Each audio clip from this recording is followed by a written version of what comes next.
This is Dr. Mitch Chasin, the Medical Director of Reflections here in New Jersey. I'd like to talk a little bit about tattoo removal. And what's really important is to understand what's the truth and what's the myths when it comes to removing tattoos using lasers. The truth is there is not one laser that is equally effective at removing all the different colors of tattoos that are available and all the different colors of skin that we see today in clinical practice. And unfortunately, the media has picked up on certain devices. Marketing has happened from different manufacturers saying that their laser is the best and it can treat all different tattoo colors. That just is not true. Each wavelength is designed to specifically target a given color of tattoo ink. So a wavelength of 1064 is ideal for black ink. Wavelength of 532 is ideal for red ink or orange ink. 694 and 755 can treat green ink. If you try to remove a green tattoo with a 1064 wavelength, it just won't work. And as someone notices they're not getting results, the tendency is for a physician to increase the energy level, and it still won't work. And here is when we see complications such as scarring. So the key to removing a tattoo as efficient process as possible, and when I say efficient, I mean less number of treatments and less cost ultimately to the patient, is to use that right wavelength. In the patient we see here, he was initially treated by a dermatologist using a well-known 755 nanometer laser called the PicoSure. That is ideal for removing green ink. With black ink, we don't see the result that we want to see because that wavelength doesn't penetrate the skin deeply enough.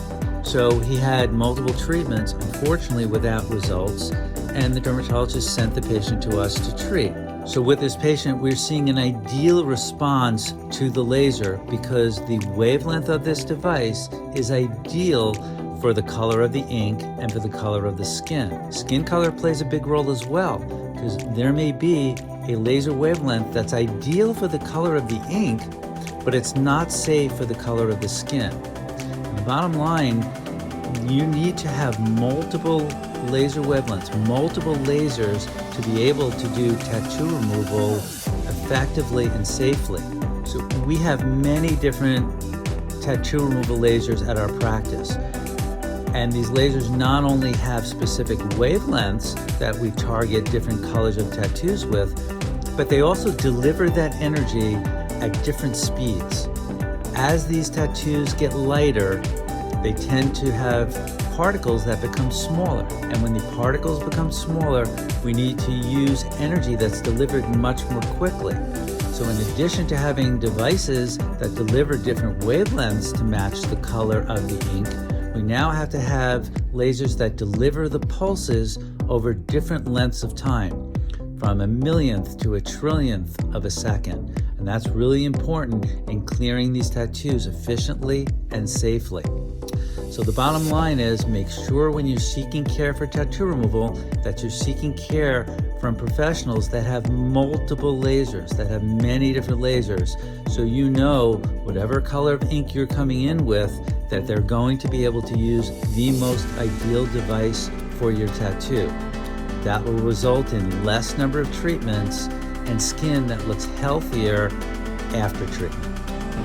So what you see here is we tested two different what we call pulse durations, which are the speed we deliver the pulses. This is a picosecond pulse laser, and this is a nanosecond pulse laser. And then we take a look and see which we have a better response for. And we're actually going to start off with a nanosecond pulse and eventually move to a picosecond pulse. The key is how big or small the particles are. This is very hard to determine. Sometimes we best determine it by test spotting and seeing the reaction. So not every laser is ideal for every given ink. Not every ink is a match for a given laser. So we've tried now 3 different devices to see which is going to respond best. We're going to be using the Pico 4 laser and make this thing go bye-bye. Yes, sir.